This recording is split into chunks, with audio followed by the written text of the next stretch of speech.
আমার চ্যানেলে তোমাদের সকলকে স্বাগত। আজ আমরা ক্লাস 8-এর রায়ান মার্টিন প্রশ্নবিচিত্র থেকে ভূগোলের দ্বিতীয় পর্যায়ক্রমিক মূল্যায়নের 7 নম্বর স্কুল সলভ করব।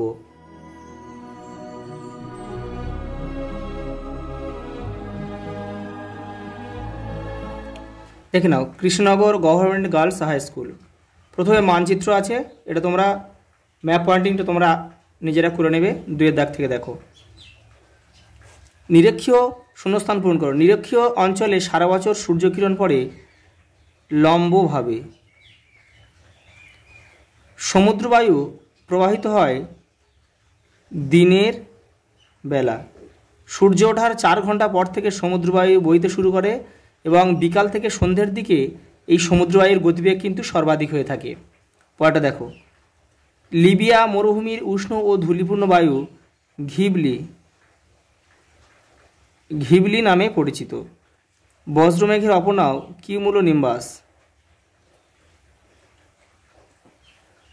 যে তাপমাত্রায় বায়ু সম্পৃক্ত হয় তা হলো ওই বায়ুর শিশিরাঙ্ক।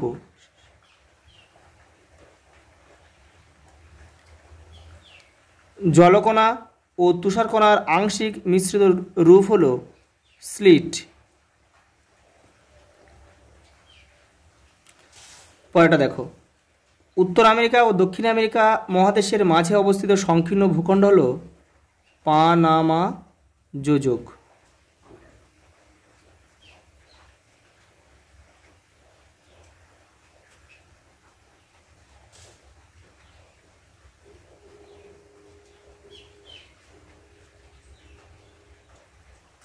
পরেরটা। উত্তর আমেরিকা মহাদেশে দেশের সংখ্যা 23টি। উত্তর আমেরিকা মহাদেশের সর্বোচ্চ পর্বতশৃঙ্গ হল মাউন্ট ম্যাককিনলে।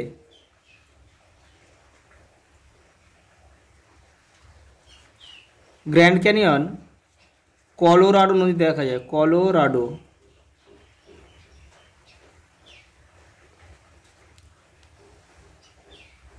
পরেরটা দেখো। 2-3টি বাক্যে উত্তর দাও।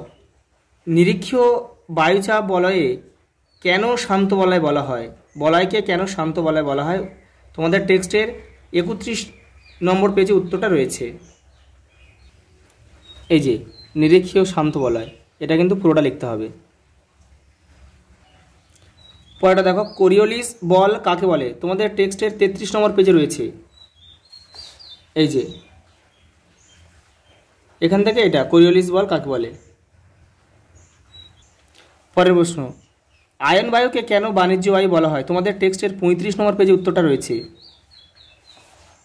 এই যে আয়ন বায়ুকে কেন বাণিজ্য বায়ু বলা হয়, এখান থেকে এটা পুরোটা লিখতে হবে। পরের প্রশ্ন। নিরক্ষীয় অঞ্চলে চিরহরিৎ গাছের অরণ্য সৃষ্টি হয়েছে কেন? দেখো, এই যে নিরক্ষীয় উষ্ণ ও আর্দ্র জলবায়ু অঞ্চলে সারা বছর অত্যাধিক উষ্ণতা আর প্রচুর বৃষ্টিপাতের কারণে গভীর অরণ্য সৃষ্টি হয়েছে। পরের প্রশ্ন। মৌসুমী বায়ুর কোন শাখা চেরাপুঞ্জিতে বৃষ্টিপাত ঘটায় এবং কেন? দক্ষিণ, পশ্চিম মৌসুমী বায়ু। দক্ষিণ পশ্চিম মৌসুমী বায়ু চেরাপুঞ্জিতে কিন্তু বৃষ্টিপাত ঘটায় এবং কেন সেটা দেখে নাও।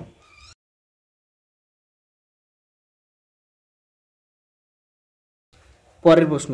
শিশির কিভাবে সৃষ্টি হয়? তোমাদের টেক্সটের 49 নম্বর পেজে উত্তরটা রয়েছে।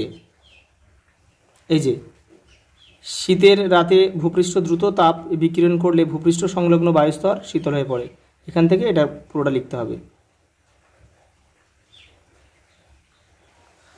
পরের প্রশ্ন দেখো। কানাডীয় শিল্ড অঞ্চলে অসংখ্য হ্রদ দেখা যায় কেন? তোমাদের টেক্সটের 91 নম্বর পেজে উত্তরটা রয়েছে। এই যে এখান থেকে এই দীর্ঘদিন ধরে হিমবাহের ক্ষয়কার্যের ফলে এখান থেকে এই পর্যন্ত লিখতে হবে। এই যে great barrier, great slave, Athabasca ইত্যাদি। পরের প্রশ্ন। সরলবর্গীয় অরণ্যের প্রাণীদের শরীরে বড় বড় লোম দেখা যায় কেন? দেখে নাও।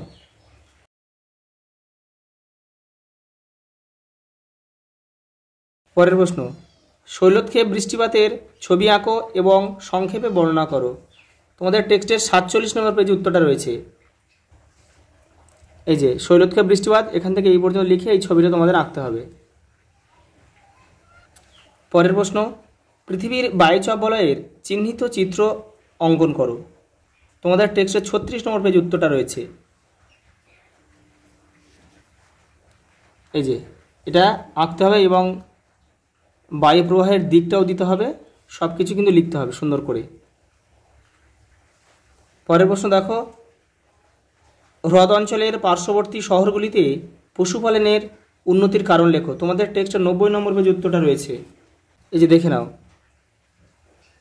এই যে হ্রদ অঞ্চলে পশুপালনের উন্নতির কারণগুলো হচ্ছে এই 4টে পয়েন্ট লিখতে হবে। পরের প্রশ্ন, কানাডায় কাগজ শিল্প উন্নতি লাভ করেছে কেন? তোমাদের টেক্সটের 93 নম্বর পেজে উত্তরটা রয়েছে, দেখে নাও। এই যে এখান থেকে লিখতে হবে, এই পরিবহনের সুবিধা এই পর্যন্ত লিখতে হবে। আজ এই পর্যন্ত, দেখা হবে পরের ভিডিওতে।